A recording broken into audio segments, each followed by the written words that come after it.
গর্ভবতী স্ত্রীকে হত্যা করে পাগল হয়ে যান এই বাড়ির জমিদার। লোহার শেকল দিয়ে একটি অন্ধকার রুমে বেঁধে রাখা হতো তাকে, আর এভাবেই অন্ধকার রুমে মারা যান তিনি। প্রজাদের উপর এই বাড়ির জমিদারদের অত্যাচারের ইতিহাস আজও মানুষের মুখে মুখে ফেরে। খাজনা, লগ্নি ও মহাজনী সুদের টাকা সময় মতো পরিশোধ করতে না পারলে ভয়ানক অত্যাচারের সাথে সাথে বন্ধকি সম্পত্তি জবরদখল করে নিত তারা। পায়ে জুতা পরে মাথায় ছাতা ধরে এই জমিদারের বাড়ির সামনে দিয়ে যেতে পারত না কোনো প্রজা। এতক্ষণ আমি যে জমিদার বাড়ির কথা বললাম এটা হলো কুমিল্লার তিতাস উপজেলার মজিদপুর বা রামলোচন জমিদার বাড়ি। আসসালামু আলাইকুম, আমি সোমা আফরোজ আপনাদের স্বাগত জানাচ্ছি আমার আরেকটি নতুন ভিডিওতে। আমি আছি এখন কুমিল্লার তিতাস উপজেলায় মজিদপুর জমিদার বাড়িতে।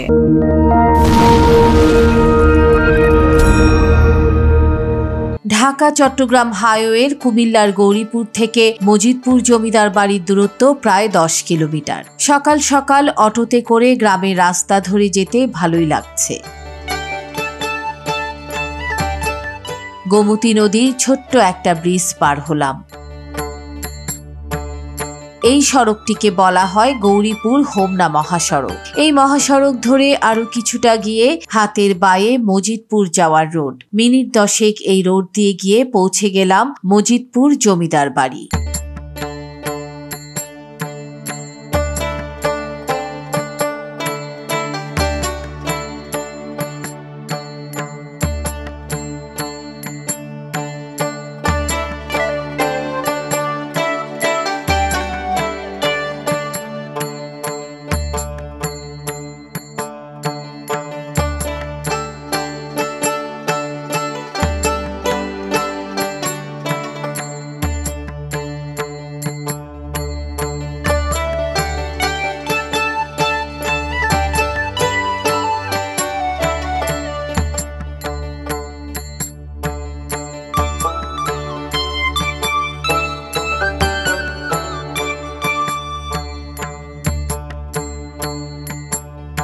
দুইশত বছরের পুরনো এই মজিদপুর জমিদার বাড়ি এখনো দাঁড়িয়ে আছে ইতিহাসের সাক্ষী হয়ে অযত্ন আর অবহেলায়। জানা যায় 1800 শতকের শুরুর দিকে শ্রী রামলোচন এই জমিদার বাড়িটির প্রতিষ্ঠা করেন। জমিদার বাড়িটি দেখে যার পর্নায় হতাশ হলাম। আমরা যেমনটা জানি জমিদার বাড়ি মানেই অপূর্ব কারুকাজ করা বিশাল বিশাল ভবন, দেয়ালের প্রতিটি পরতে পরতে সৌন্দর্যের ছোঁয়া। কিন্তু এখানে এসে দেখলাম অবহেলা আর অযত্নে বাড়ির মূল কাঠামো ছাড়া আর কোনো কিছুই অবশিষ্ট নেই। দেয়ালে আগাছা জন্মে ভুতুড়ে বাড়ি হয়ে আছে। দেখে মনে হচ্ছে যে কোনো সময় ভেঙে পড়বে।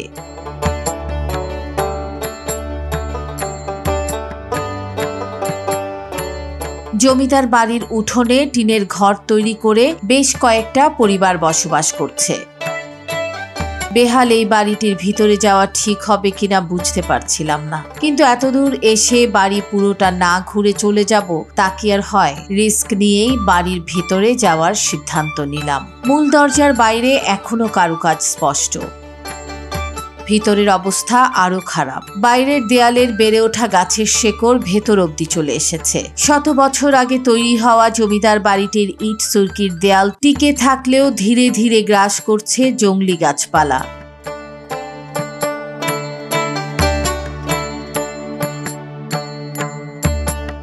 এই জমিদার বাড়িটিতে যে মানুষের আনাগোনা একেবারেই নেই তা স্পষ্ট। ইতিহাস থেকে জানা যায় এই বাড়িতে মোট 17টি ভবন ছিল, তার মধ্যে 4টি ধ্বংস হয়ে গেছে। এছাড়া জমিদার বাড়ির আশেপাশে একটি দিঘি এবং বড় ছোট মিলিয়ে 20টি পুকুর খনন করা হয়েছিল। কয়েকটা বিল্ডিং আছিল, ওই কিছু বিল্ডিং আবার এখন ভাঙ্গা পড়ে দিতে আছে। কিন্তু বড় পুরান বিল্ডিং আছিল, ওইটাকে তো দেখছি এটা ফালাই দিয়ে আছে। তারপরে ওই আবার একটা আছে, তারপরে ওই বাজারের সামনে আছে। জমিদার বাড়িটিতে সুড়ঙ্গ পথও আছে।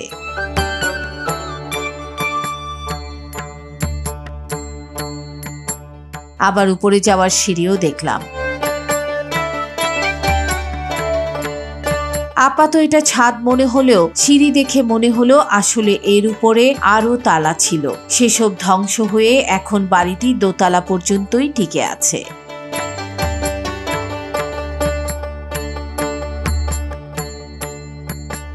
প্রায় 200 বছরের পুরনো এই মজিদপুর জমিদার বাড়ি অযত্ন, অবহেলা আর সংস্কারের অভাবে দিন দিন ধ্বংসস্তূপে পরিণত হচ্ছে। দেখেই বুঝতে পারছি বাড়ির অধিকাংশ স্থাপনা এখন বিলীনের পথে।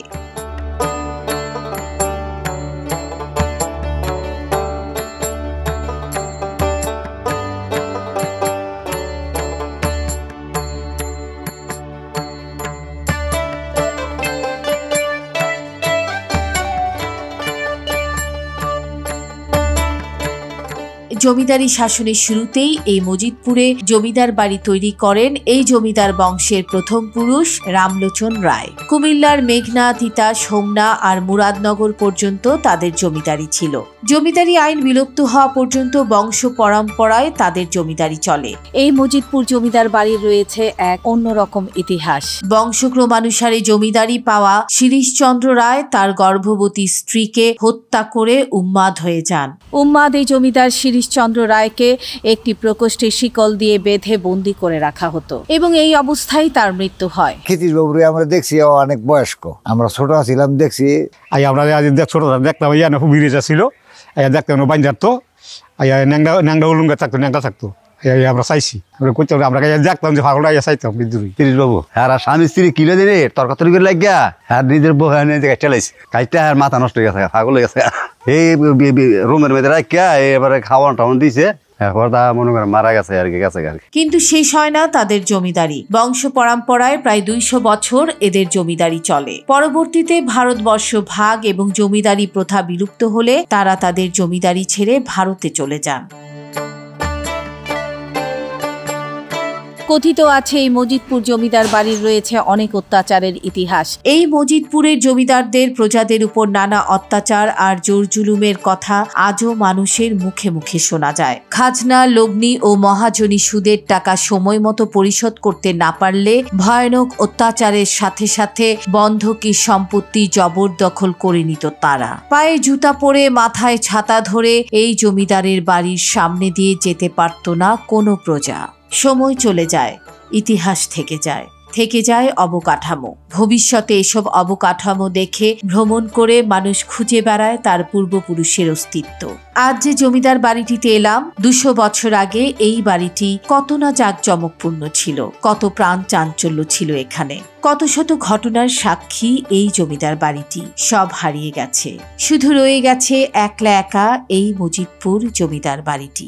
মজিদপুর জমিদার বাড়ি থেকে আমার আজকের এই ভিডিও এখানেই শেষ করছি। ভিডিওটি ভালো লাগলে লাইক, কমেন্ট, শেয়ার করতে ভুলবেন না। যারা আমার চ্যানেলটি সাবস্ক্রাইব করেছেন তাদেরকে অনেক অনেক ধন্যবাদ।